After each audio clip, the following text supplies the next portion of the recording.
guys, welcome back to Magic TV. My name's Craig. It is 9 o'clock, which means it's time for a Talk Magic. And I'm here today with an amazing magician, creator, performer, YouTuber, internet superstar. It is, and the Lord of the Rings himself. It is the one and only Michael O'Brien. Hey, Michael, how you doing? I'm great, Craig. Hey, thank you so much for that. Thank you for having me on. This is something that I've been looking forward to for a really long time. And I'm just excited to talk magic, man. Let's do it. I'm so excited. I'm so excited about everything, but especially that you're wearing the flat cap and you have a Guinness in hand. This is amazing. Well, this is what I did. It's already gone. Already. Oh my God. That is cool. That is brilliant. Well, you know what? It is great to have you on the channel. I know how busy you are, and you are a very busy guy. You're obviously, you have kids like me. You produce a lot of content. You've got a lot going on. And it's sometimes difficult balancing family and work and getting all of that kind of together. So I know how busy you are. So thank you so much for slotting into my schedule. I really appreciate it. Oh no, thank you. I know it's like going on like what, midnight over there by the time we're filming this now. Yeah, something like that. That's kind of my midday. So it's I don't sleep. It's all good. It's all good. Midnight when I get going. So I'm cool. There you go. But yeah, I mean, obviously, different people who are watching this will know you for different things. Some people will be an avid watcher of your YouTube channel like me. Some people will know you as a creator of magic. Obviously, your name has been linked in recent years with Matthew Garrett, and we'll talk about that, who obviously was interviewed on the channel. Some people know you as a performer.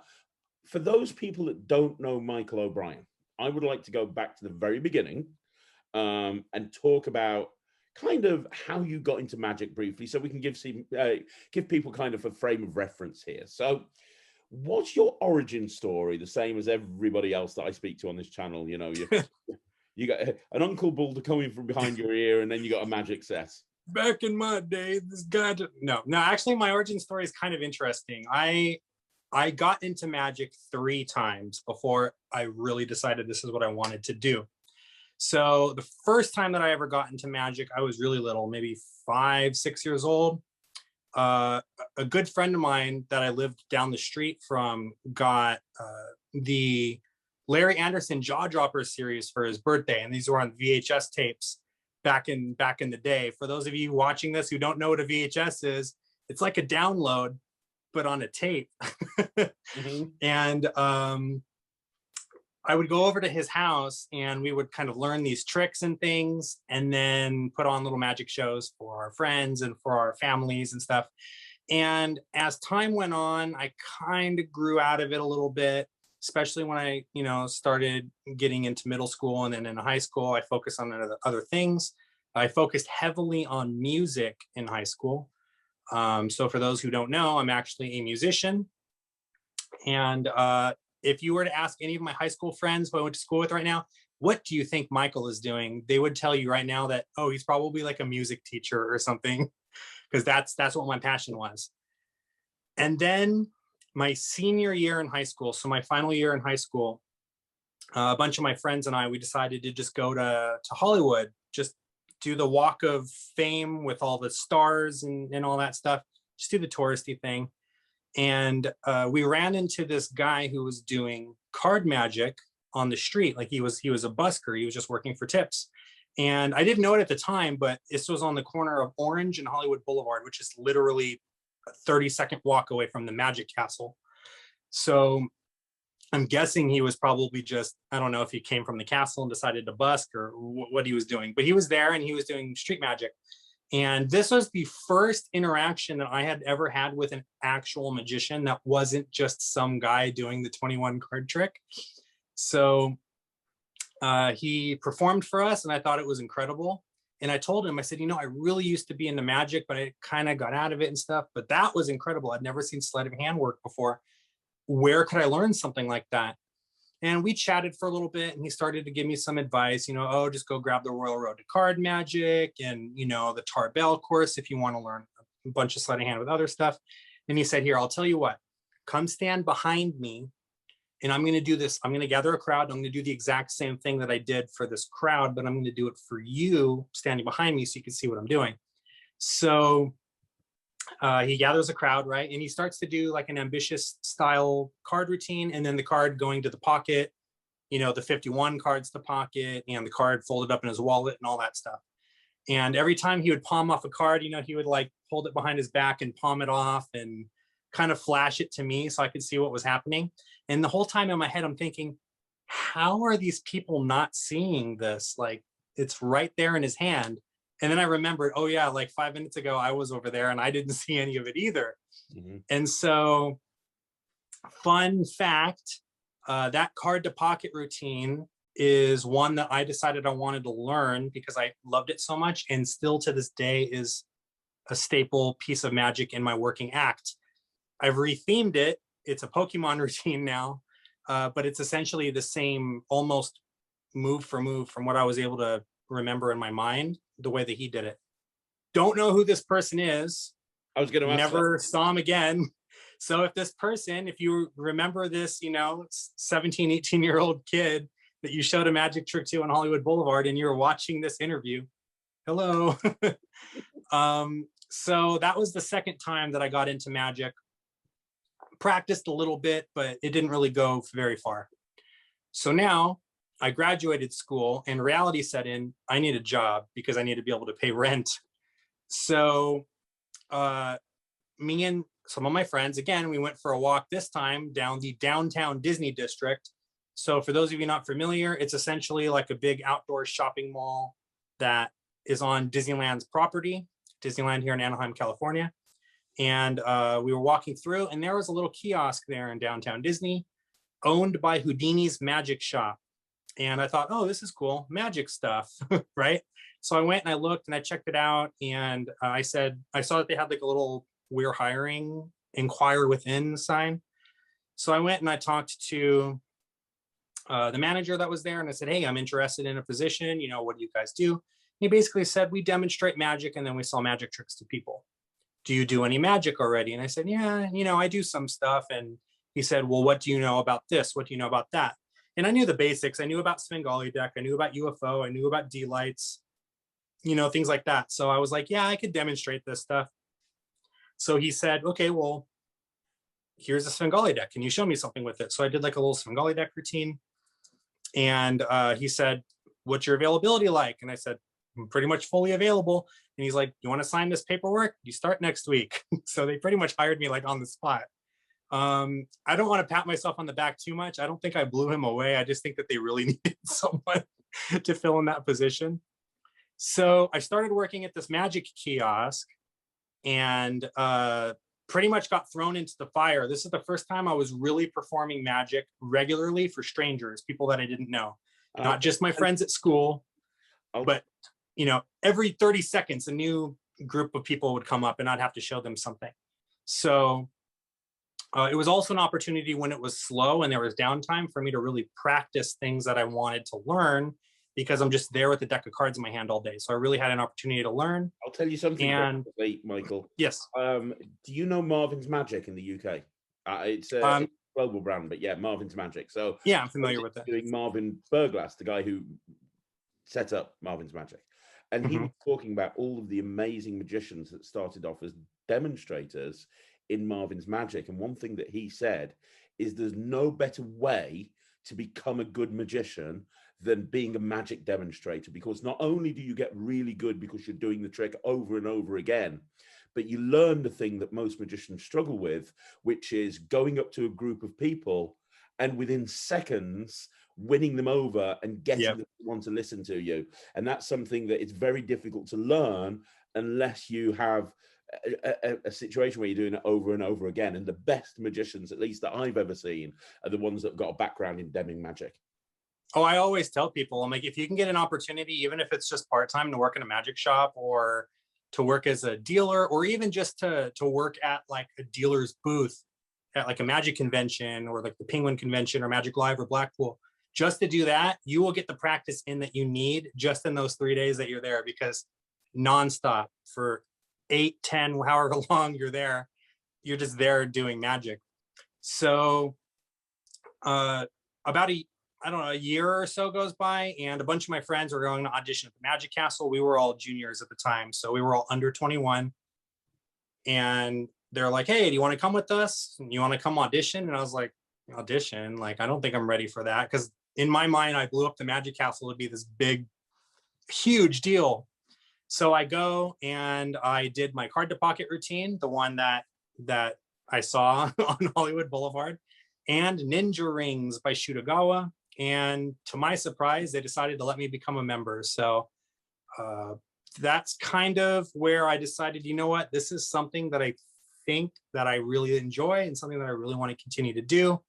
And slowly but surely started working my way into doing actual events for people and started doing it paid. And, you know, what is it now?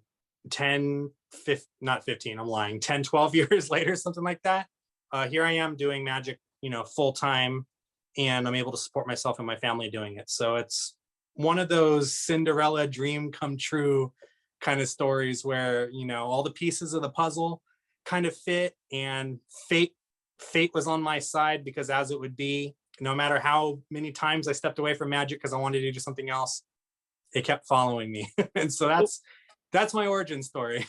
Sorry, it's a little long. Inspirational story. I mean, here's a question for you. You jumped in like big time. From listening to that, you've never really had a proper job really to speak of. You've always been in and involved in Magic, which is fantastic. One thing I hear over and over again on this channel is people saying, when do I know when the time is right to go professional? You know, I've got a job. I love Magic. I'm good. I'm doing a couple of gigs here and there, but I want to go full time. Let's assume that the pandemic's going to be over at some point and we're not turning into an episode of The Walking Dead. What advice would you give somebody as to when is the right time to become professional? And do you have any advice on that subject? Yeah, so I didn't always do Magic professionally as my sole source of income. So I worked for Houdini's Magic for a little while, and I actually went into the park in Disneyland Park, and I auditioned to work for them, not in a Magic capacity. I was actually an attractions operation host. So that's a nice posh way of saying that I was a ride operator.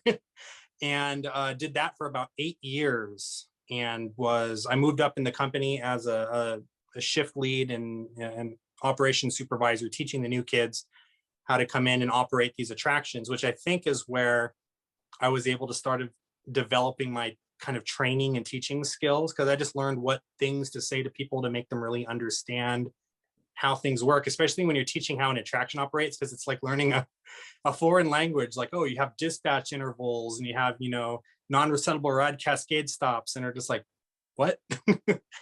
Right? So I did that for about 8 years. And on the side, I did Magic. I scheduled shows, and I told my employer I needed this many days off to be able to do these many shows, and on what day I needed off and all that. The moment that I decided that I was going to become a full-time pro was the moment when working my day job was losing me money, because I wasn't able to get the days off anymore that I needed to be able to book my shows. I started making more money doing shows than I would have. Disney was actually holding me back from, you know, reaching my potential.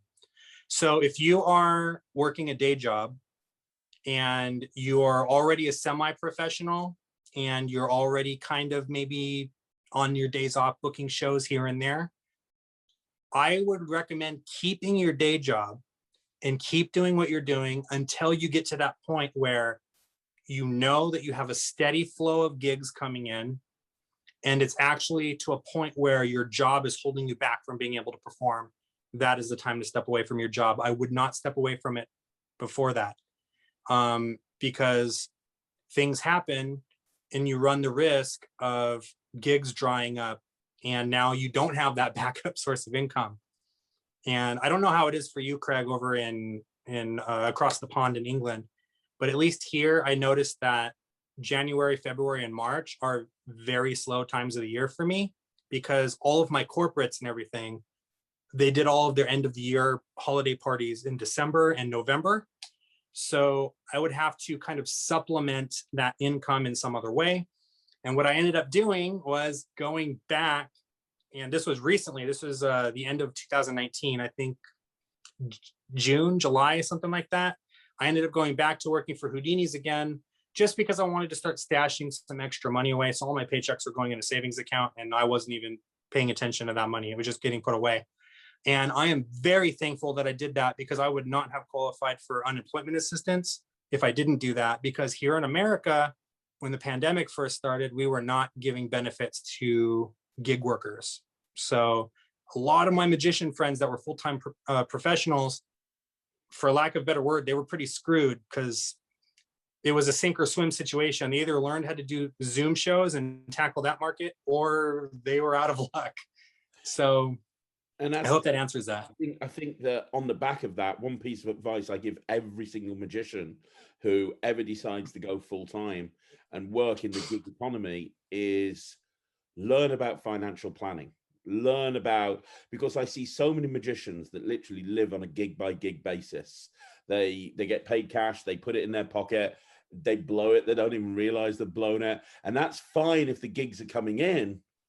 But then the second something like a global pandemic would hit, then we're in a situation where, well, hang on, now that income's not coming in and I haven't banked anything. So I think it's really important to bank money and have an account set up, for a rainy day fund or whatever it is. And understand that when you're a magician, you're running a business, and you have to understand that you need to understand what your turnover is. You need to understand what your expenses is. You need to understand your profit margins. You need to understand how do you reduce your expenses to increase your profit. It's not just about doing card tricks.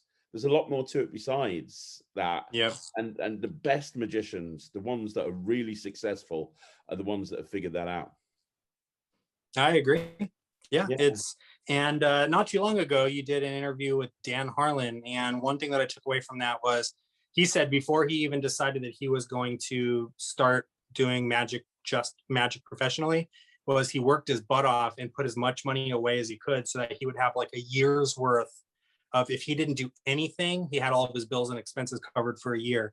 So I would say probably something similar to that. Make sure that you have some kind of backup in case things go south and you lose revenue that you thought that you were going to have. Because that's the scary thing about being a gig worker, is you're only getting paid so long as the gigs are coming. The moment those gigs dry up, it's a little nerve-wracking. Absolutely. And also with what you said, which I completely agree with, I was interviewing Marvin Burglass the other day, who runs Marvins Magic, but obviously the son of David Burglass. So, he's been a magician his whole life. And he said the biggest piece of advice he can give a magician is have multiple streams of income. So that when something dries up, you've got, and that's what you've done, not only with Houdini's, but also with what you've been doing on YouTube, and creating and lecturing and everything that you do. You don't just have gigs coming in and that's it. You have this funnel, and you have lots of money coming in from different areas. So if something struggles in one area, you can focus on somewhere else. Yeah. And I know we're going to talk about this a little later, but one of the best things that happened in my career was partnering with Matthew. He's been a mentor and a really good friend of mine.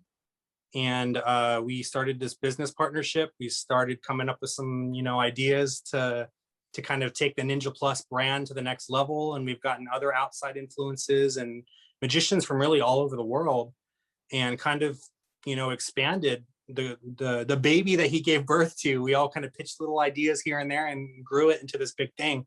And a lot of the sales that kept my online magic shop afloat were Matthew Garrett's ring sets.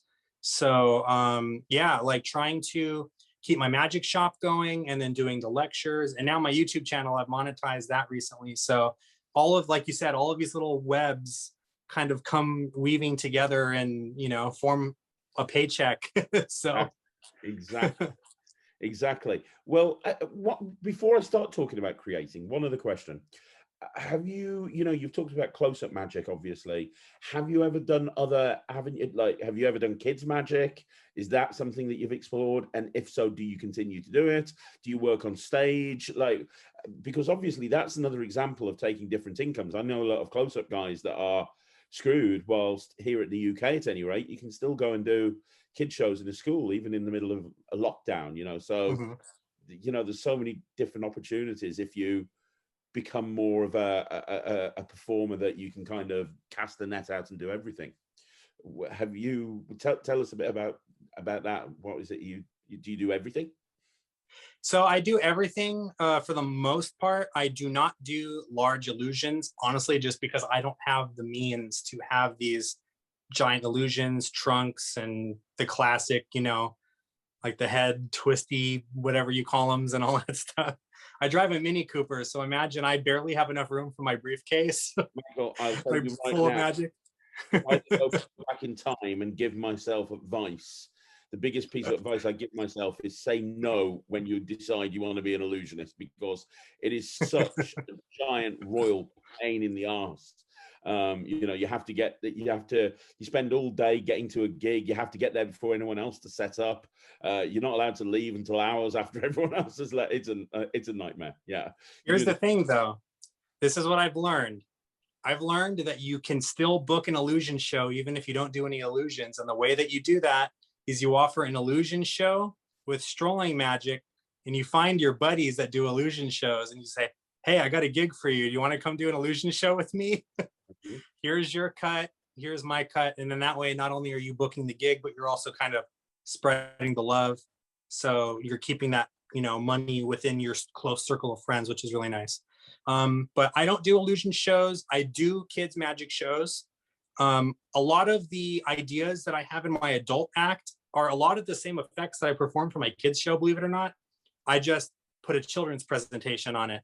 So like instead of doing like a, you know, a standard card magic routine, this is where the idea for the Pokemon routine came from. Instead of doing a book test with like a novel, right? I do the book test with manga, with like anime characters, and I use like Pokemon manga and Yu-Gi-Oh and stuff. So it's, you know, it's got these different themes to it that the kids can, you know, sort of relate to. I do weddings. Restaurant magic was where I kind of really like got my start. I started learning a lot of like the David Stone material early on, and restaurant magic was the thing that I really wanted to do. Yeah. So I do a lot of these cocktail style and strolling events. I would say the majority of the gigs that I end up booking during the year are probably children's magic shows, to be honest with you, even though I don't bill myself as a children's performer.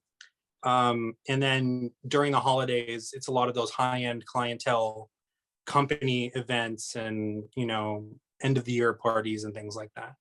So my advice is kind of come up with ideas of different ways that you can repackage the same things that you're already doing, so that you don't have to learn 6 different shows. You can learn one show, but you can kind of bill it to different groups of people in different ways. It's all just the presentation has to change. You don't have to rework the methodology or anything like that. But that's my advice for that. I completely agree with you. Like as you know, I don't know if you know or not, but I run a kids entertainment company over here in the UK, and obviously I've got a background doing kid shows, and I do in my kid show. I don't do any kids tricks. I'm doing rings, I'm doing egg bag, I'm doing multiplying bottles, I'm doing the classics of magic, because the kids still love it, but I'm impressing the adults. And at the end of the day, it's the adults at the back of the room that are booking the gigs. And if you're doing something and just for the kids, that's fine. But, you know, if you're doing something and the adults are like, hang on a minute, this is really good. Well, then what you're doing is you're impressing them, and they're the ones that are going to book you. And I don't get the magicians that go, oh, I don't do kids shows. I don't do kids shows. Well, why not? I mean, it's a valid place to work, and you know, it can lead to extra work. And so, yeah, I completely agree with you, 100% now. So yeah, the last gig that I did, it was like 2 or 3 weeks ago, maybe. It was a children's magic show for this 10-year-old boy's birthday party. And the mom she loved it. And she was like, do you do like adult night? Like we'll all sit around and get kind of, and you can like do magic for us. And I was like, yeah, let's do it. And so they booked me to come back for the same group of people, but without the kids this time, because the adults were there and they loved it. So you're absolutely right. That's definitely something to consider. Amazing.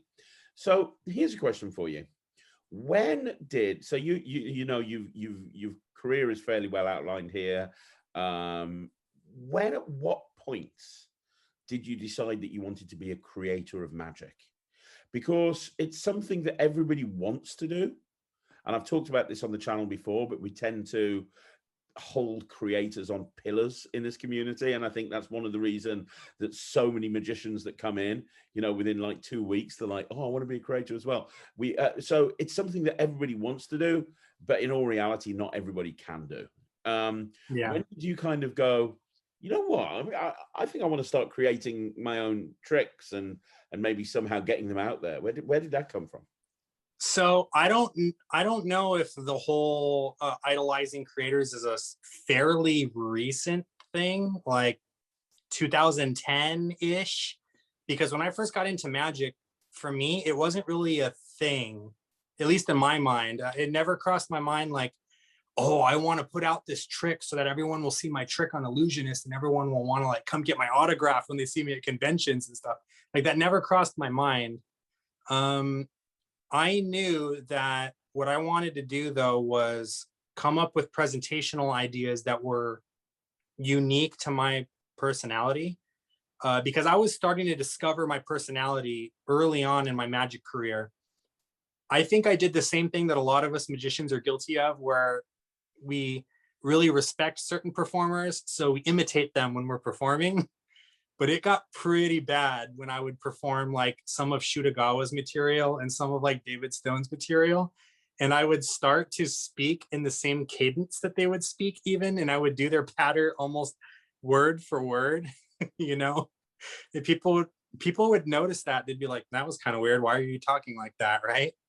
And so I kind of wanted to rediscover who my character was. And when I say character, I don't mean like Piff the Magic Dragon kind of character. I just mean like, who is Michael O'Brien? So what I decided to do was just think about the things that I really enjoy that have nothing to do with magic and injecting those things into magic.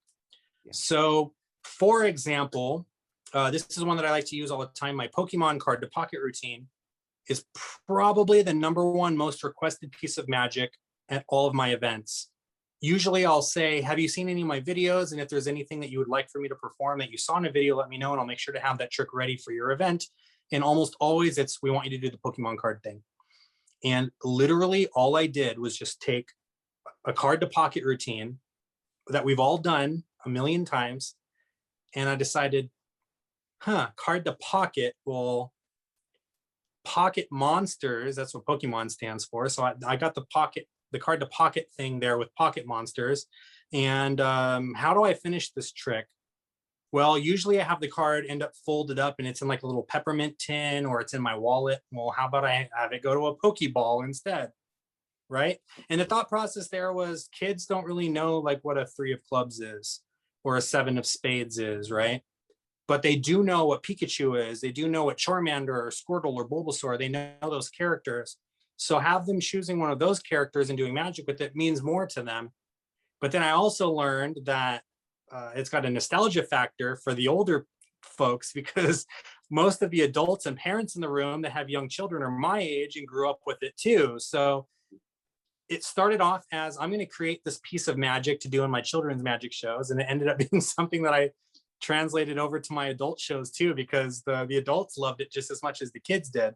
So a lot of the magic that I create is mostly just that. It's me finding things that I enjoy outside of magic and injecting those themes into my performance. So that's one part of it.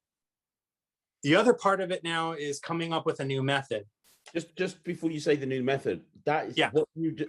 Anybody that's watching this, do not gloss over the advice that Michael's given you there.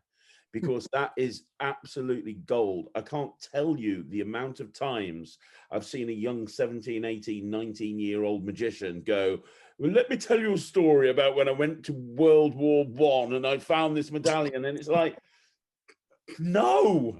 You inject what you love into your presentation, because if you're passionate about it, your audience will become more passionate about it. That, I don't want people to gloss over that advice, because that was gold right there.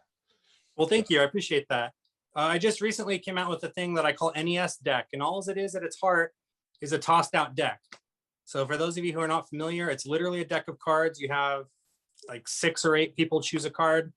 And then you say, okay, all of you 6 or 8 people stand up, and I'm going to guess which cards you chose. 6 of clubs, 2 of hearts, 7 of diamonds, ace of spades, 3 of diamonds, whatever. And then if I got your card, go ahead and have a seat. And then they all sit down and everyone claps and yay. Well, what I decided to do was I wanted to do that, but I wanted to do it with something that meant more than just having them choose a card. So I literally got these, and this was Josh Birch's idea, actually, from Penguin. He said, well, why don't you do it with, because I said, I want to do like a Nintendo themed thing. He's like, well, why don't you use Nintendo trading cards and make a tossed out deck out of those? So I got these Nintendo trading cards and I built the deck out of it. And I came up with a way to force the last selection so that I could miscall it and get it wrong. And so all of those people would sit, except that one guy doesn't sit down. And everyone thinks, oh, he was so close. He got them all except the one. And sir, well, what card or what video game were you thinking of? And you Double Dragon. Like, oh, well, that's the last game that I played. That's interesting. What a coincidence, right? And then everyone's like, yeah, okay, but whatever. But what you don't know is that there's this Nintendo, like an honest to God Nintendo console. Like I actually bring my actual Nintendo NES console from back when I was like 5 years old. And it's sitting there, and I have that person come up and open the console and take out the cartridge and it's Double Dragon and take it out. Wow. So it's literally just a tossed out deck, but all I did was just add a story to it. You know, that's what a lot of my magic is. It's just that. But that's the presentation side of it. So that's just taking ideas and laying a new theme over tricks that you already know. So now, how do I come up with a new method and, you know, kind of come up with an original trick, so to speak? I don't think I ever just sit there and say, what am I going to come up with today? I got an idea. Let's do this trick. Like, that just doesn't happen. 90% of the time, it's me wanting to perform something, and either A, there's no method for it already, or B, there is a method for it, but I don't like the method too much. So the example that I like to use for this one is my tour de force. This is In the Hands Triumph Effect. For the longest time, I performed J.C. Wagner's Upstanding Triumph. And I really liked the fact that it didn't require a table, because like I said, I was into like a lot of strolling and table hopping gigs where there wasn't really a table for me. And I really liked the Triumph plot, so I wanted to perform that. But I found this Upstanding Triumph by J.C. Wagner, and I thought, oh, that's perfect. But I didn't like the handling of it. I felt like there was too much going on. You had to cut this here, and you had to look over here and do this. And you had to add on this card when they weren't looking, and you had to do a half pass over here and cut the cards over here. And now you're ready for the Pharaoh Shuffle. So I said, I want to cut all of that stuff out because that's just too much noise. How can I streamline this as much as possible so that the card is selected and it's put into the deck, and I cut the cards and I do the Pharaoh Shuffle? That's what I wanted to do. So I just worked out how to do that. I reverse engineered it. How do I get to this point from this point? And I figured it out. And that ended up being the first piece of magic that I put out on the market. I released it on Theory 11's The Wire back in the day. I think this was like 2014. I want to say I put that out. Camera, you started by releasing a lot of stuff on The Wire, didn't you? Yeah, The Wire became, and it's called The Marketplace now, but it was The Wire. I think they rebranded it in like 2016 or something like that. But The Wire is where I started releasing my stuff. And again, it wasn't like, oh, I discovered The Wire and I see that people are putting stuff. I got to think of things to put so I can put it there.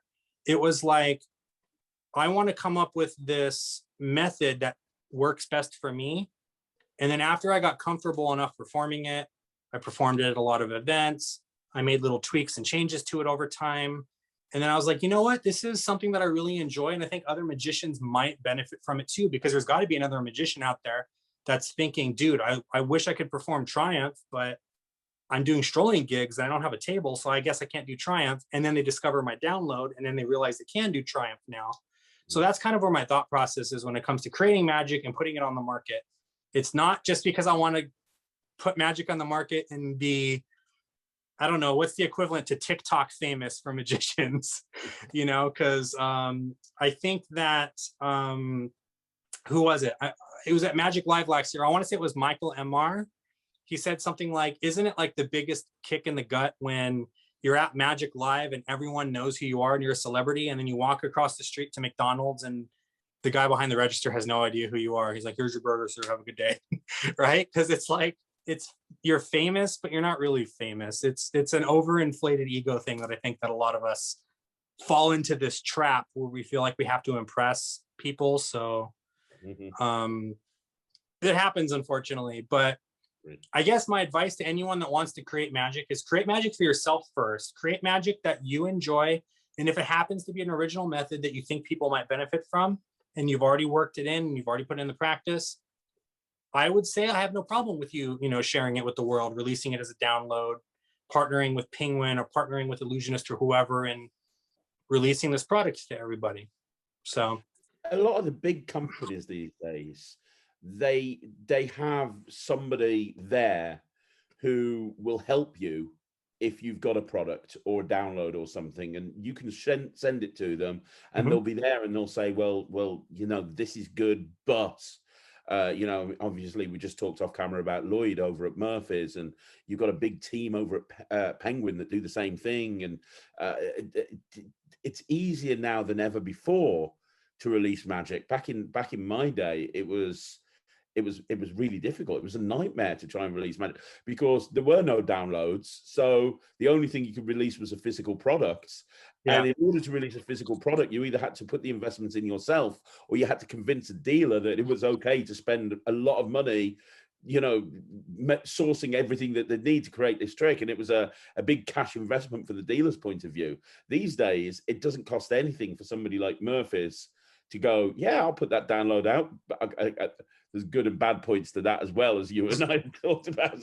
Well, it doesn't cost anything for me either. Everyone's phone has a camera. I could just set up my camera. I don't even need a tripod. I could just set up my camera against the wall and put a lamp in my face and get a deck of cards, and I have a download now. So, well, that's the question. What's your advice on restraints? And what I mean by that is, I was interviewing Scott Alexander recently, who is my favorite magician. And he said the problem is now everybody's got iPhones. They've got, in the old days, it used to be you needed a full production suite in order to be releasing magic. Now you can do it with just an iPhone. And he said, I'm willing to bet that there's a product out there where somebody woke up in the morning with an idea, shot it in the afternoon, submitted it to Murphy's in the afternoon, late afternoon, and by the evening it's gone out to thousands of magic shops, and they didn't even have the idea 24 hours earlier. I'm pretty sure is right.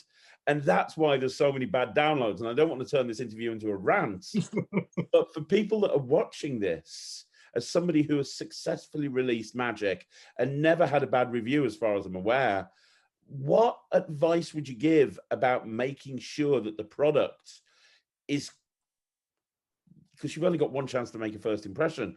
Have you got any advice on how to make sure that you're not shooting yourself in the foot? Yeah, I mean, the honest truth, and this is going to sound simplistic, it's just, if you think it's ready, wait a minute. Because Tour de Force, when I first released it on the Wire, I came out with the version of it that I released on the Wire. And then a year later, I came up with a compilation sort of project. I called it Tour de Force, the Complete Edition, which was essentially Tour de Force, the same handling, but I came up with like 8 different alternate ways to perform it. There's a sandwiching plot, a multiple card variation, a collector's version, a version where the deck ends in new deck order at the end. And these are all just ideas that I had in my head that I wanted to kind of expand on it so that people had, different versions of it that they could perform if they wanted to. So then I put that product out. And then years later, I had my Penguin Live act, and I taught Tour de Force on my Penguin Live deck. But if you look at the version that I released on The Wire, and if you look at the version that I released on the Penguin Live Act, like 10 years later, it's the same performance, but like the handling is very different. It's not the same, because over the years I've learned different ways to, you know, like little tweaks, as John Gustafaro likes to say, that 1 degree little tweak that makes everything different. So little things like I was bending the cards, you know, long ways, but I thought, hey, well, what if I bend the cards, you know, on the other ways, like on the other axis, and oh, this makes it easier to do that move. And then, well, what if I do it with a gimmicked card? Because the original Tour de Force used a gaff card to be able to perform the move. A lot of people don't know this. A lot of people don't know that the original version was actually gimmicked. And so, you know, and then I came out with the impromptu version of it. So all of this, from the time that I started working on the Triumph in like 2009 to the time that I first released it in 2014, had gone under so many changes. From 2014 to 2018, 4 years later after that, went through even more changes. So your product is never finished. You're always, every time you perform it, you know, you should be taking mental notes, like what worked, what didn't work.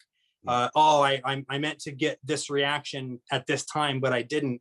Instead, they were reacting to this, you know? And so you take all of these things into consideration, and you're only going to be able to do those things if you're actually performing it. So a lot of times you'll see someone, and I'm going to give everyone a pass during 2020. If you came up with a product and released it without properly field testing it in 2020, you get a pass, because I did that with a couple of products. But for the most part, pandemic aside, you should be working it in the real world, because if you're not going to know what works and what doesn't work. There are lines that I use that I thought would kill, and I use it and like no one laughed. And then there were other throwaway lines that I was like, this is kind of stupid. Like, I don't even know if I should say this or not. And I say it and it gets a huge response. And then there are times when I don't even think of, you know, something, but someone in the audience says something and you're like, that was really funny. So like a perfect example, I have this sort of routine where I have someone sign a card, and then I visibly remove their signature, like just like an Erdnase color change. So it looks like I took the signature off the card, and I hand it to them. And what I would say was, make sure you don't drop it. And then I would shuffle the cards, and I would say stop whenever you want. Right here, go ahead and toss it in the air. And then it would visibly fall on a different card, which was their card. So it was like an anniversary waltz type thing. Yeah. And I had done it that way for like 2 or 3 years. And then at this one event, this guy in the back, I'm like, you know, make sure you don't drop your name or whatever. And then this guy in the back goes, no one likes a name dropper. And I thought that was so funny. And so from now on, every time I perform that, I'll say, make sure you don't drop it. You know why, right? No one likes a name dropper. And then it gets a great reaction. And I would have never known that until I went out and performed that trick. So I guess my best piece of advice is wait, don't put it out just yet. Perform it a bunch until you know that you're comfortable with it. And then if you think that you should still release it, then you're welcome to do so. That's my advice for that. That's really good advice. Absolutely brilliant. So where did you touched on this earlier on, but how did you and Matthew Garrett team up? Because obviously you've made a career as a successful magician. You've started releasing your own products. You've got your own magic shop. But then you start teaming up with Matthew, who lives in a completely different country to you. Where did all that come about from? So I know I'm long-winded. I tend to talk a lot. I'm going to try to condense this story down as short as I can, because this one is years of a friendship developing before we finally worked on a project together. So back in 2008, 2007, whenever I started working at Houdini's, a bunch of friends took me to the Magic Castle. I had never been before. This was my first time going to the Magic Castle. And Shoot Ogawa was performing in the close-up gallery that night. And my friends were like, dude, you got to see this guy. This guy is insane. Like the best sleight of hand you've ever seen in your life. And I was still pretty new at the time. I had only been really working at the Magic kiosk for like 6 months or so. So I was still learning like what sleight of hand magic really was. And he performed ninja rings in that close-up set. And I thought that that was probably the most beautiful piece of magic I had ever seen in my life. So I went out and I bought a cheap set of Empire linking rings. So they're like the, I don't know, 3.5 or 4-inch rings. Yeah. And I paid $15 for them. And I learned ninja rings. I learned it. I don't remember if I bought a DVD or if a friend loaned me a DVD. I got a DVD of his teaching ninja rings back in the day. And I learned his routine move for move and performed it that way for, I don't know, 2 years maybe. And eventually decided to buy, you know, an actual proper set of ninja rings for shoot, which was the best investment that I think I had ever made at the time because his rings were beautiful. So I bought the rings and again, kept performing ninja rings pretty much move for move the way that he did. I made some modifications over the years. I shortened it a little bit. I kept it off the table because again, I was doing strolling and stuff. So I came up with my own version of the routine, which I eventually would brand as Ninja Rings Abridged, which was my shortened version of his routine. But I discovered Ninja Plus. I just happened upon it because I was looking up linking ring stuff. I saw Masato rings had just come out, like Illusionist had just released those. And I saw Matthew Garrett's Ninja Plus. And I was like, this is interesting. It's like linking rings, except with like a wedding band too. I thought that would be a cool kicker ending for ninja rings. So I would do ninja rings. I would take off their wedding ring. I'd link it on and hand it out. They can examine it. And then that would be the end of the thing. So I bought Ninja Plus. And at the time, I think he had volumes 1 and 2 out. So volumes 1 and 2 is already 2 hours of magic with like 50 something techniques that he like crammed into these 2 DVDs. So I was blown away by it. I thought it was incredible. And honestly, I emailed him and I just told him, this was awesome. Like, this is something that it was more than I expected than it was going to be. I thought it was going to be this like little kicker ending thing. And I ended up almost pretty much doing it the way Matthew presented it, but as an ending to my ninja rings routine. So I do the 4-ring routine, put the rings away, do some finger ring stuff, and then go into Ninja Plus and then perform the standard Ninja Plus routine pretty much the way that Matthew did it. And then he told me, oh, well, I'm coming out with this new product I'm calling Ninja Plus Deluxe, which uses a tungsten carbide ring. The rings are a lot nicer. They're plated. They're in gold and silver and like black and all these different colors now. And so I said, you know what? Let's do it. Let's do a deluxe set of rings. He sent them to me. And I decided, you know what? I want to come up with some stuff for this. So I started coming up and playing with my own ideas and stuff. And every once in a while, I would just email him with ideas that I came up with. And we developed this over time, over a period of time, this kind of online relationship where we would bounce ideas off of each other. And then he says, I just came up with, a really good friend of mine, Brian, just came up with this idea of taking a steel ball bearing and hooking it onto a ring like Ninja Plus, but it's a steel ball, and then handing that out and they can examine it. What do you think about that? And I was like, dude, that's really cool. That sounds different. Like, I've never heard of or even seen anything like that before. And he was like, do you mind if I send you a prototype and you just kind of play with it and see what you come up with? And if you don't want to, that's fine. You can keep it. It's a gift. I was like, yeah, that's fine. So he sent me the prototype for Fusion. And I came up with like 5 or 6 like little techniques using that ring set. And he sent that set out to like 3 or 4 other magicians too, a couple of UK based magicians, a magician in Korea, and I'm trying to think, and then me in the United States. I think that was it. So we all kind of put our ideas, and he was very kind and he let us all film our own ideas and submit them. So it became a collaboration project between myself, Matthew, Brian, and like I said, a handful of other magicians too. So that was the first product that I actually released alongside Matthew. And then we came up with the idea where Matthew wanted to kind of take, because at this time he had like 4 volumes of DVDs, and he was like, I think it's to the point where people are getting a little overwhelmed. I want to kind of scale back a little bit and kind of come up with a project that's like the starter, where to begin kind of thing. And so I was like, let me put together this, this thing and see what you think. And that's when my Ninja Plus sessions, my study on Matthew Garrett's product, where I kind of took some of my favorite ideas and condensed them down and came up with some handlings and methods. And I came up with some of my own ideas and included them on there too.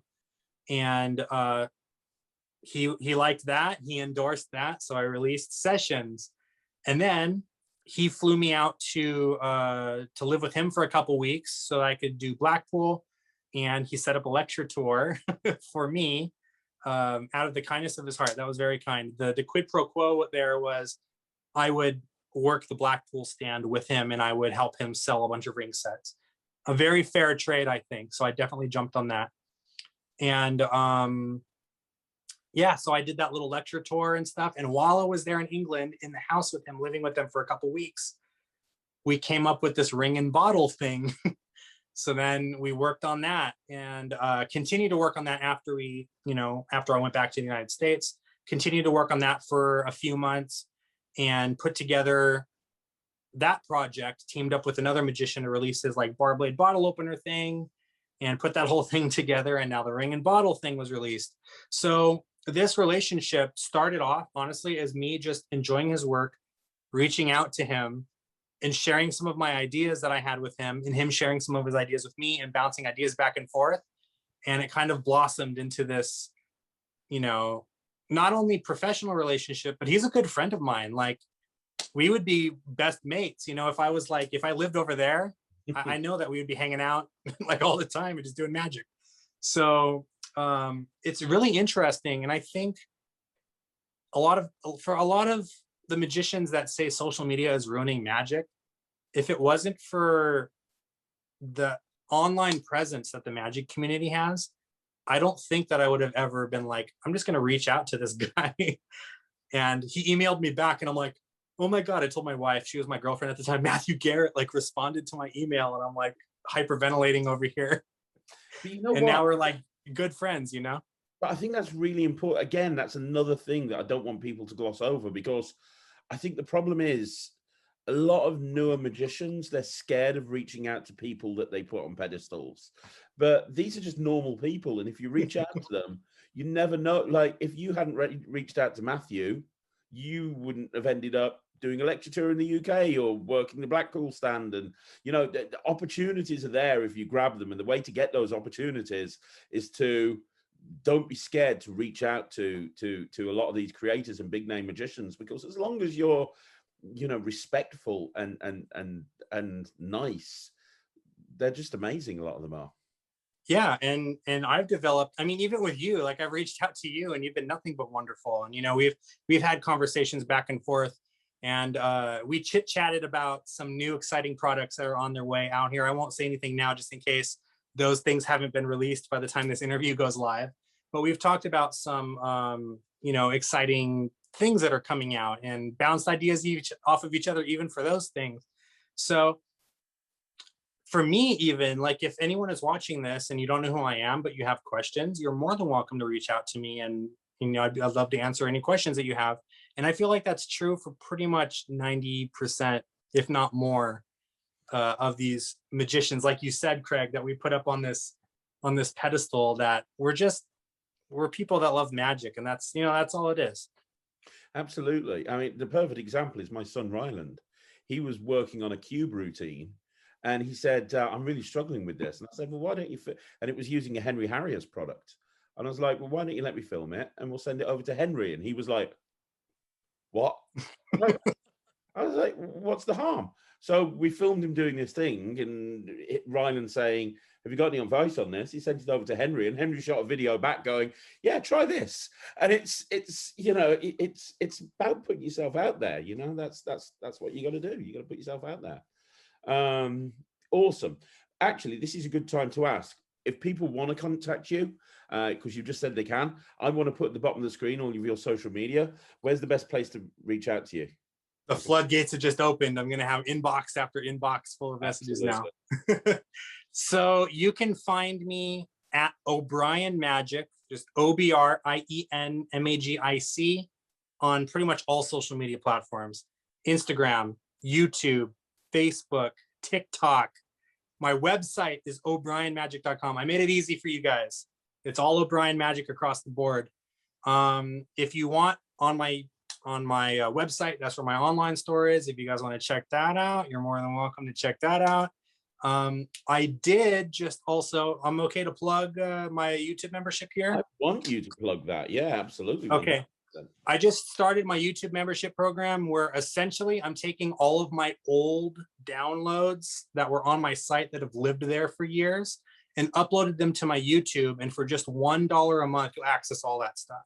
Wow. So it's like an archive of all of my content. And then I'm also, I'm putting out polls and interacting with my commenters and saying, what would you guys like me to talk about? Is there anything that you would like me to teach? Is there anything that you guys would like me to lecture on?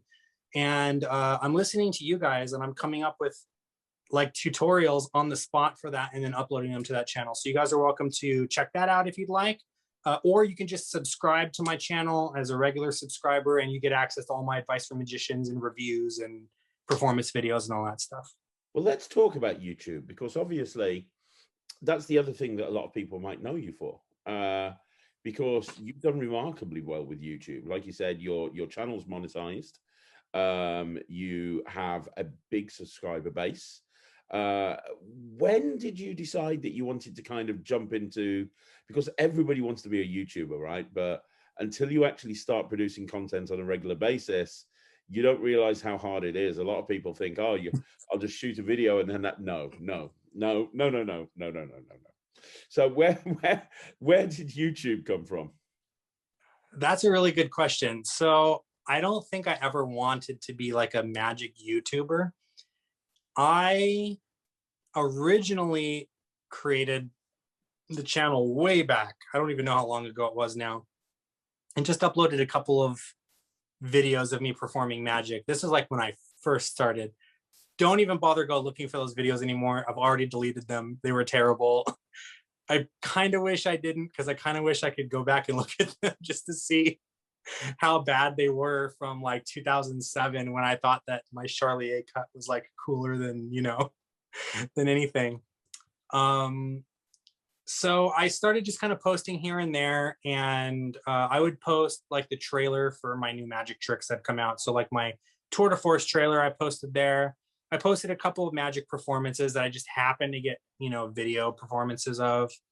And while I was learning magic, I would have a lot of these questions about magic, and I would just go on YouTube and I would, you know, how to make money performing magic, or, you know, what makes a good magic opener, or, you know, just like whatever questions I would have, and I would not get any results for any of that stuff.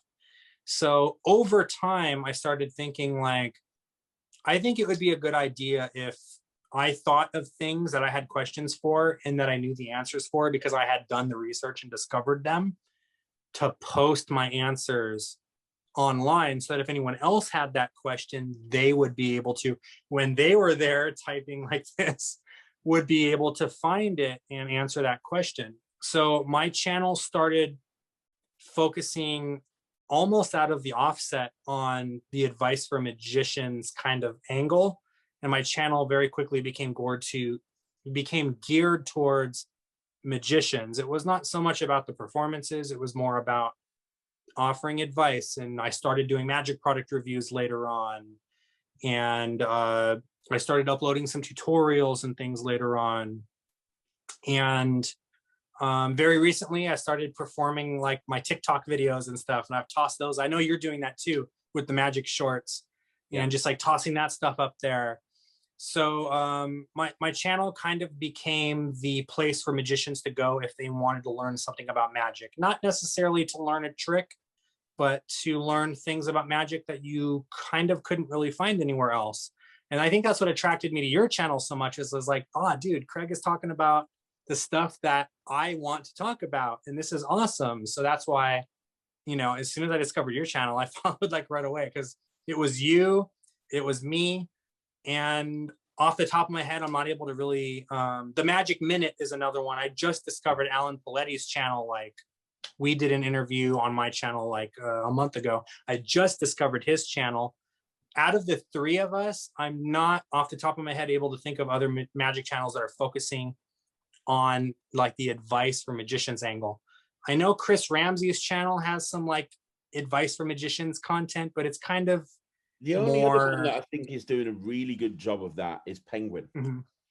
Penguin. Oh yes, that's true. Yeah, like Eric Tate and Nick Ricapo's podcast. Yeah, that's true. Killing it with some of their stuff. They're putting loads of advice content up, which is really good. That's right. And that's, for me, what separates them as a magic dealer compared to anyone else, because most dealers will just put up a trailer of the trick, and they're actually putting up content that actually really is quite cool. So, but you're right. There's very few channels that are actually doing what your channel does. There's very few, which is great. Now I get questions all of the time. I mean, literally daily. How do you grow a YouTube channel? How do you grow YouTube? I mean, I'm talking, I have to ignore them sometimes for the Q&A, because else the Q&A is just about, but probably like one day I woke up and I had 20 emails and messages on various different social media platforms going, how do you grow a YouTube channel? So let me throw it out to you. I'm going to pass the ball right now. How do you grow a YouTube channel, Michael? I don't know if I'm the best person for YouTube channel growth. I try not to focus on the numbers too much. I am starting to notice that my channel is starting to trend up after years of like posting content there.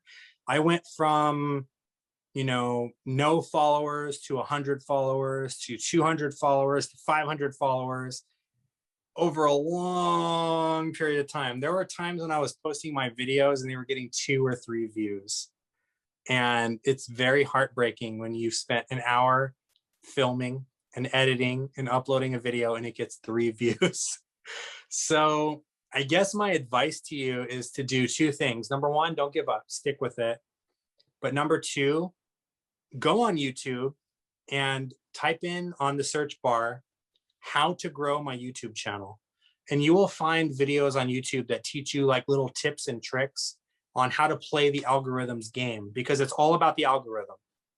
You have to learn how to use hashtags. You have to learn about scheduling your videos, because if you just post one video here and one video there, one at 6 o'clock, one at 5 o'clock, one because why not? Let's just post a video here. And then I don't post for 6 weeks and then I start posting again. YouTube's not going to want to recommend your videos because you are not consistent. What you want to do is you want to get your videos recommended so that when people are searching Shin Lim magic trick FISM, after they're done watching Shin Lim's thing, in the suggestion bar, Michael O'Brien's, you know, thing pops up. Maybe because I reviewed a product of Shin Lim, so now my thing is suggested because it's working off of those same kind of search terms and stuff. So you have to learn all of this stuff, which here's my advice for that. If I could go back, we talked about if we could go back earlier, Craig. If I could go back, I would have gone to university. I would have gone to college and learned marketing. I would have learned how to actually market myself and actually run my social media as like a business, not just, oh, just posting videos here and there, because that's how you grow your channel. You have to know how to market yourself, how to, like, when it comes to branding. A lot of people ask, why do you wear the hat? And it started off because I enjoyed wearing the hat, but it's gotten bad enough that if I'm not wearing my hat, people don't recognize me. It's the same with check shirts, and some people say to me, have you only got like one style of shirt? And I'm like, no, I've got lots of style of shirts, but I wear this because everybody expects me to wear some sort of t-shirt with a check shirt over the top. I have 15 of these, just this particular one. I see a check shirt I like, I buy a crap ton of them. Yep. No, and it's true. Like, you have to think about all these things. Like my little bumper, a good friend of mine, Buck Bowen, made that little bumper for me, and it's like Irish themed because O'Brien, obviously. So I kind of took advantage of my Irish heritage and my branding. I got the newsboy cap. You know, I try to dress, you know, smart whenever I can. I mean, right now I'm wearing my suit. I'm wearing, don't tell anyone, I'm wearing shorts under this. But you know, it's like you have to think about all of these things. Like if I was just some guy and like the lighting looked like crap and my hair is a mess, like I just rolled out of bed, and the sound is terrible, and you know, I didn't edit, I didn't cut and end the video, like I didn't fade in and fade out at the end. Instead, it was just like just setting it on my tripod. Okay, everybody, let's talk about magic now. Like no one would watch your videos. So all of these things you got to kind of think about when it comes to, you know, putting on a good performance. And you don't have to have the best equipment. Like I said, it's 2021. Right now I'm filming on an iPhone, and I have this ring light in front of me that I got, you know, on eBay, or not eBay, on Amazon. I think I paid like $35 American for it. I got these two lights up here that a good friend of mine gave me. They're hand-me-downs on the market. If I wanted to buy these, that was like another $150, $200. Or you can make them up yourself. You can buy lamps at the store and put bed sheets over them, and you know, like whatever you got to do to make it happen. But that's the kind of things that you got to think about if you want to grow your channel. You have to learn the little details like this. If you just toss videos up willy-nilly, don't expect for too much growth. Again, though, take everything I say with a grain of salt, because I don't have 100,000 subscribers yet, but it's slowly getting there. I'm on a very level growth at this point now. So that's absolutely brilliant. And the one thing that I would say that you touched on there, which I completely agree with, is just don't give up. I mean, I the amount of channels that I see, and you can tell they're fired up and they post daily. Oh, I've got a video, right, I'm back in there. And the views aren't great because they're finding their audience. And after like 2 weeks of posting daily, they don't post another video for 6 months. And then they come back with a video going, I'm back. Sorry, I went away for 6 months, but I'm posting regularly now. And then you don't see another video for another year. And it's just kind of like, if you're expecting your audience to invest time in you, then you need to make sure that you're delivering on what you're saying, which is why, I mean, I'm not an expert at growing a channel either, but the one thing that I do is, everybody knows, Friday night at 9 o'clock is rant night. Saturday is an honest trailer. Sunday is a Q&A. Monday is a 5x5. Tuesday is a Talk Magic. Wednesday is the review show with Ryland. And people just tend to know what the content is that's going up. And I think that's so important. And one little trick too, this is something a good friend of mine, David Bonfadini, taught me. He is someone, if you want to go check out the Magic Crasher on YouTube, he's got like 5 million followers on TikTok, and I don't even know how many followers on YouTube now, probably like 200,000 or 300,000 followers on YouTube. And he told me, what I do is I film a crap ton of content and I upload it and I schedule it to go out over time, so that I have like 2 months worth of content, where if I don't have time to film for 2 months, my content doesn't stop. It's still going out on the days that I have scheduled, even if it's like 2 days a week, 2 videos a week going out at the same time, you know, 8 o'clock in the morning or 8 o'clock in the evening or whatever, right? You have those 2 videos going out twice a week, and you schedule them out in advance. You don't have to worry about it if something happens and you're not able to fill that quota for that week. That's what I'm doing right now. Like if you go on my channel right now, you'll see premiere videos through April, because I've already filmed the content and it's already there. And if you're a subscriber, you access those videos when they come out. If you're a member, that's another cool thing too. You know, you can get access to those videos immediately. So it's one of those things where you just have to you have to think about these little things, you know, these like little tricks and stuff. And if you're already making videos for Instagram and you're already making videos for TikTok and whatever, use them for shorts, and you can toss those up on your video too, so that you're kind of, you know, you're multitasking. You're taking content that you've already used and you're repurposing it for other videos, so that you don't feel overwhelmed, like I have to spend 6 or 8 hours a day performing, otherwise I'm not going to have content for my channel, you know? Absolutely. And, you know, anybody that's watching this, please go ahead and subscribe to Michael's channel. The link is going to be in the description down below. He's one of my favorite magic channels. You are doing everything right, and annoying sometimes because I'll have an idea for some content and you've already done it, and now I have to wait a month or two because I was gonna do a gatekeeper video, and then I'm watching your channel and you came out with your version of it, which was the elitist thing, like magicians not wanting, and I'm like, damn it, he beat me to it. But you know what, he knows what he's talking about, so I appreciate that he did that. It's true. I mean, I don't know, maybe we should touch on this. What's your view on the whole elitism in magic? Because it's something that I see a lot of people talking about. Like, I put that video up and I had hundreds of comments of people going, oh, I agree with you 100%. And I really do think that there's magicians out there that are elitist in their attitude when it comes to not letting people perform magic, you know? And I know you've got strong opinions on this as well. So what's your... My whole thing, and I'm sure you've seen, if you know who I am from my YouTube channel, you probably know who I am because you've seen a couple of my specific videos that I did on the Magic Castle, on like the Jabrizi drama that happened. And my whole thing is trying to be as inclusive as possible and welcoming in as many new people as we can that want to learn the craft of magic. And the more that I hold my nose in the air and look at people and go, no, not you. No, you're not good enough. No, you're a woman. No, you're this. No, you're that. The more that we do that, overall, the more harmful it is to the art, you know? And this is kind of where my gatekeeper rant was going to go in the video that I was going to do. So Craig, I'll do an exclusive gatekeeper rant for your channel here. Go for it.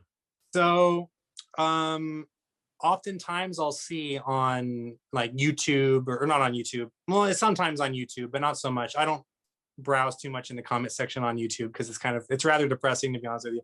But like on Facebook, like on these magicians forums on Facebook, and I won't even talk about the Magic Cafe. That's another talk for another time.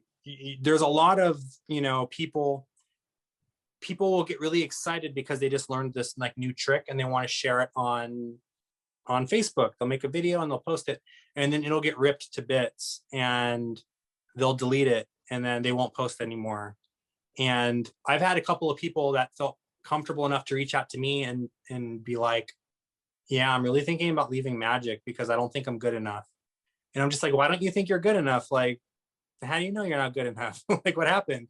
Well, I posted a video and like a bunch of magicians told me to, like, you know, F off and take it down because I'm ruining magic and I'm exposing the secret because I haven't practiced it enough or whatever, you know. And it's like, I don't know why people have to be like that when instead they could be like, look, Johnny, I know that you're excited about that trick and I'm really glad that you posted that video because I would love to talk to you about it. You know, have you noticed that you kind of flash from this angle, or maybe if you did it this way, the outcome might be a little bit different, you know, and you have a back and forth with them and you have an honest conversation with them. And then they walk away from it going, you know what, maybe he's right. Like, maybe I can, you know, make these improvements. And in 3 or 4 weeks, is it okay if I send you another video of my progress?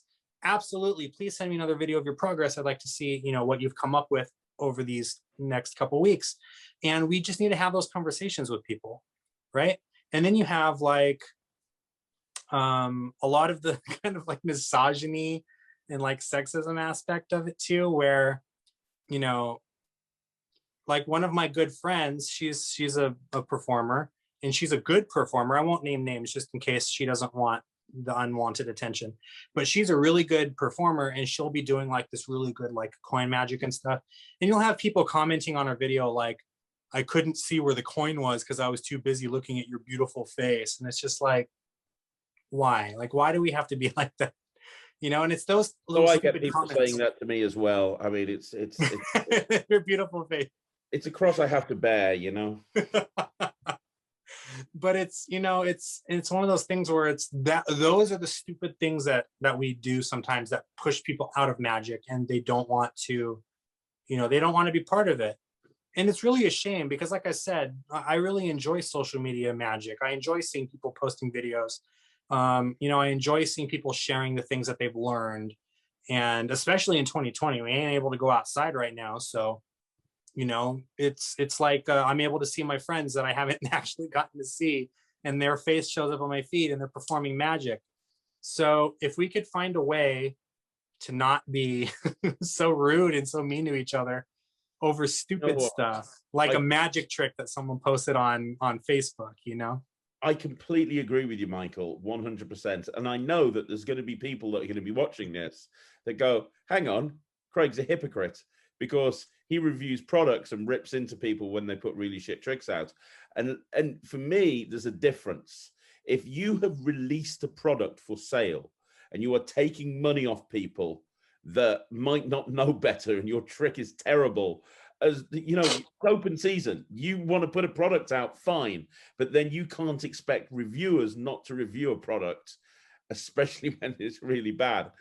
But when you are just a kid or just someone new into magic that's posting a video into a private Facebook group going, help, I need advice, if you're ripping into it and going, you suck, your double lift suck, that's just mean, that's just shit. Yeah, So I think there's a distinction, between posting a video in a Facebook group and posting a video for sale on Murphy's site or whatever. well, there's this whole thing, and I'll be honest, it's mostly the older magicians, it's they want to stick to some of the classics, and some of the classics might be a little bit outdated. And when, it's like sometimes we can move on, we can focus our energy on being more positive, and they'll say, well, you're just being too soft and everything is cancel culture, and you're too PC and whatever. Like I did that video not too long ago on the Magic Castle, and essentially the short of it is that females that were at the Magic Castle were feeling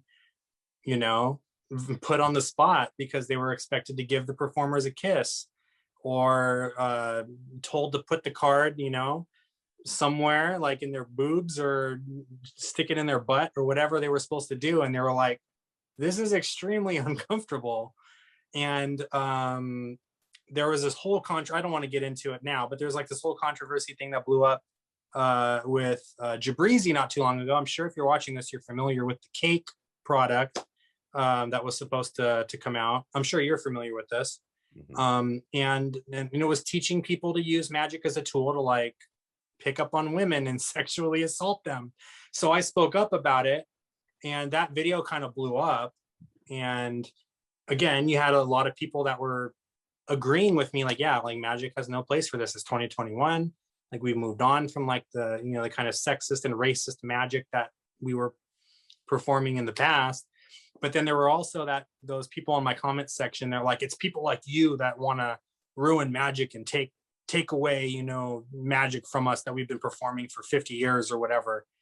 And I've noticed that it's usually those people that are the first ones to rip into Johnny for putting a magic trick on Facebook, for exposing the secret or whatever. So at the end of the day, it's one of those things where I think if we can all do our part to try to help each other out, and we can all, what's the phrase, like a rising tide raises all the ships or something like that. There's some phrase, you know what I mean, where if we all kind of work together and we kind of build each other up rather than trying to like knock the other people down to raise ourselves up, I think that's very beneficial. I 100% agree with you. So before we wrap this whole interview up, and this has been an absolutely incredible interview, like I knew it would, before we wrap it up, let me ask you a question. This is a question, if you've ever seen me do an interview, I always ask this question at the end, which is, what's next for you? What's left on your magical bucket list that you haven't done? Because to be clear, you've achieved a lot. You ask any average magician, would you like to have a monetized YouTube channel? Yes, tick. Would you like to release your own magic products? Yes, tick. Would you like to be a full-time magician? Yes, tick. Would you like to be a creator who's been literally around the world doing lectures? Tick. You've done so much, and you're still young. You're only getting started. Do you have any goals and aspirations that are magic related that you haven't hit yet that you'd like to do? Yeah, I think it's a pretty standard goal. I think most magicians probably have this on their bucket list somewhere.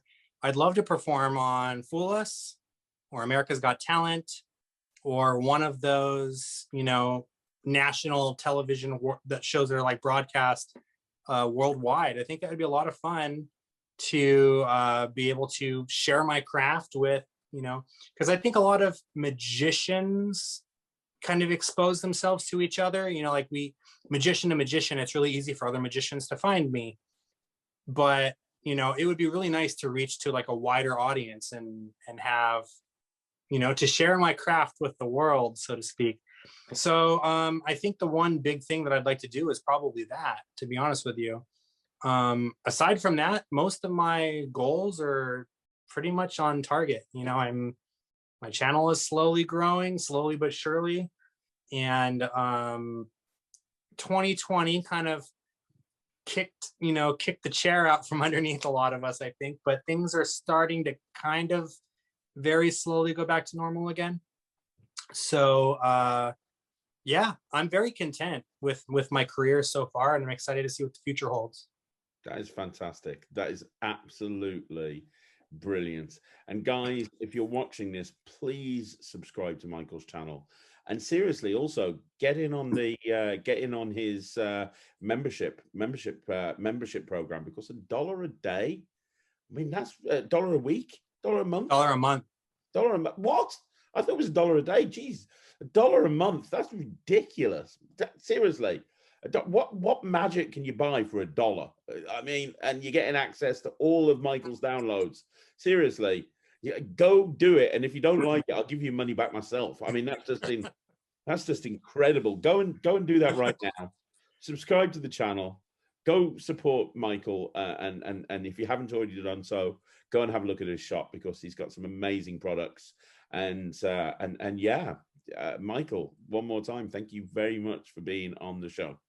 This was a pleasure. I really appreciated you having me. I had a good time, and I really thank all of your viewers for being so generous to have me on your channel as well. Thank you. You are more than welcome, my friend. So yeah, guys, subscribe to Michael's YouTube channel. Yeah, and don't forget, if you haven't already done so, subscribe to my channel. Please, if you want to see more videos like this, like the video, leave a comment down below. Michael will see the comments, so make sure you leave a comment down below. And I'll be back tomorrow with 3 videos. There'll be a shorts at 2 o'clock. There'll be a Magic Live at 6, and then at 9 we'll be doing something or other, depending on when this gets put out. So thanks very much for watching. I'll see you again, guys. See you next time.